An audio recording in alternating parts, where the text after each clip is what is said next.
Hey guys, welcome to this impromptu superhero week here on the Real DVD Watchers. I actually had something planned that actually wasn't going to be a horror movie. This time around, I was really excited because I'm pretty sure you guys are kind of like, Tom, all you ever fucking review is horror movies. Do you not watch anything outside of it?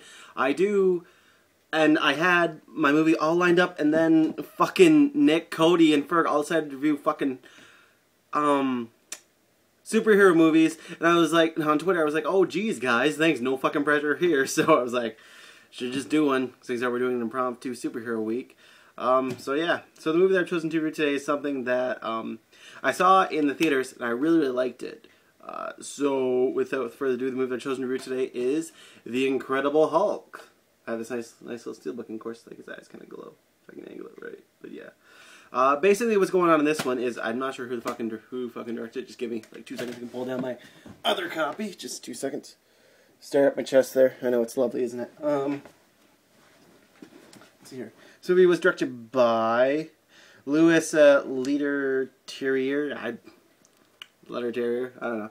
But of course, you know, it stars Edward Norton, Liv Tyler, William Hurt, and Tim Roth. And basically what's going on in this one, it already takes place after the events of Ang Lee's atrocious Hulk. And basically Bruce Banner is on the run from the military.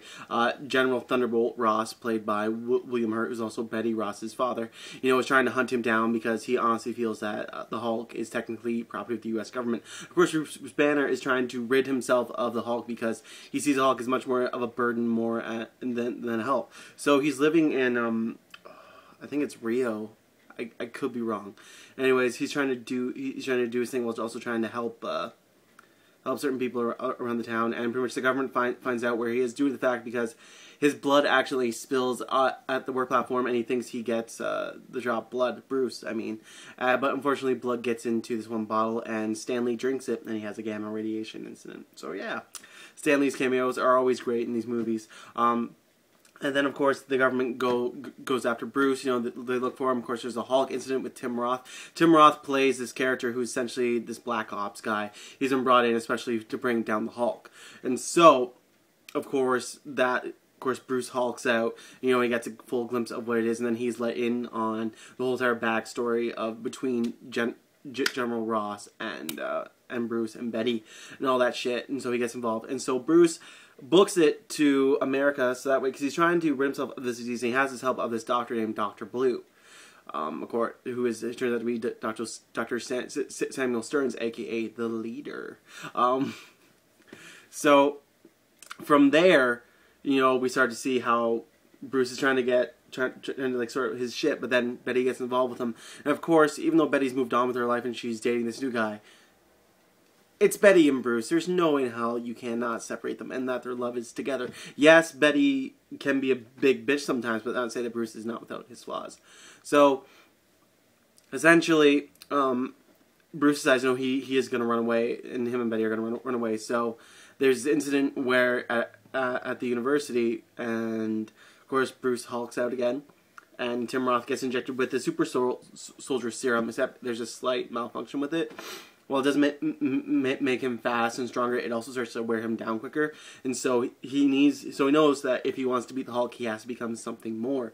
So when Stearns and Banner are trying to remove all the Hulk gamma radiation from Bruce, you know, Tim Roth's character is essentially just like, I need to become something more. So pretty much he holds up Stearns, and he's like, everything that Bruce has, I want it. So of course he has some of Banner's blood on file. He injects that into Tim Roth's character, and he becomes Abomination. Abomination, of course, kind of like the Hulk, except he's more deformed, and he does retain his intelligence and his personality as compared to the Hulk. You know, where he's just like this being. You know, Banner doesn't remember a whole lot when he's Hulk. He remembers bits and pieces, but that's not a lot. At least this version of Hulk, because as we'll know later in the comics, Banner actually is able to become Banner in Hulk form, which, you know, is really cool. The acting in this movie is absolutely great. Who would have thought someone like Ed Norton, you know, Ed Norton, who normally does serious roles, not to say his roles isn't serious, but normally stays away from like this type of thing, you know. He was a great Bruce Banner. Yes, there was problems between him and Marvel, and also Zach Penn, I think, wrote this script. Yeah, Zach Penn, but also Edward Norton helped a lot because Edward Norton knew that Zach Penn can't really fucking write shit. Like, hello, do we really need to remind the world of X3? But Edward Norton also really helped with his script. But again, he did things against what Marvel wanted to do. So that's why he's not going to be in the Avengers movie, as some of you should know. But still, I believe that the script is overall very, very strong. Again, I didn't have a problem with anyone in this movie. Tim Roth is a great villain, as we all know. William Hurt, great as General Thunderbolt Ross.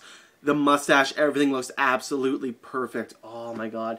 And it's nice to see Liv Tyler in a role like this, because Jennifer Connelly, she just felt she was kind of there. She didn't really feel she owned the character as compared to, Liv Tyler, who plays Betty, so soft, but yet so strong. It's absolutely great. And Edward Norton as Bruce Banner knocks it out of the park. But yet, when has Edward Norton really never knocked it out of the park, though? Really. Special effects look absolutely great. The design of the Hulk is so much better than Ang Lee's Hulk. But to really compare the two, yes, you can do it, but this one's just far more superior that I kind of feel like I'm poking a dead horse, really, when you're talking about Ang Lee's Hulk. Don't get me wrong, a lot of people love Ang Lee's Hulk. I don't know why, but more power to you. Personally, I cannot stand that movie, but you know what? People are going to like what they're going to like. But the Hulk and Abomination look absolutely great. Explosions look absolutely great. This film was half shot in Ontario, half shot in New York, and also on location in Borneo and stuff like that, in Rio. But nonetheless, though, Young Street looks absolutely great, all destroyed when we first see Abomination just ripping shit apart. Yeah, I don't know why, but I really love the look of Young Street just destroyed. Don't get me wrong, though, I love Toronto. I'm from there. I absolutely love that city, but just, it looks so fucking cool, ripped apart. Yeah, just overall, really pleased with the movie. This is a step in the right direction. Also, this is the second film in the whole entire Marvel universe, that they collectively created for, the Avengers, which, really, really smart thing for them to do. I know everyone has really high expectations for Avengers. Hell, I do too, because it's Joss Whedon, and we all know Tom loves a little bit of Whedon. But still, though, it's the second movie to really get involved in that whole universe and this whole mythos that they are creating, which, is really fucking great, because there needed to be something done like that for superhero movies, thus to bring them all together. And I think, this is obviously a good stepping stone, but still, Edward Norton, so absolutely so great in this movie. I'm sad that he's not going to be in the Avengers, but you know what? You gotta do what you gotta do, and I don't hold anything against Edward Norton for doing what he did, because we got an absolutely fucking amazing movie out of it. It's just a shame that he kind of burned bridges with Marvel. That's the only thing. But yeah, so if I had to give The Incredible Hulk a rating out of 10, I'd definitely give it probably 6.5. It's a good movie. Definitely not as good as Iron Man, but yeah, it's a pretty decent movie. It's a lot of it's a popcorn movie though too. So you can just put it on, forget about your day.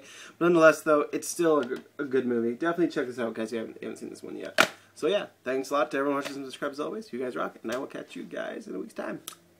Later.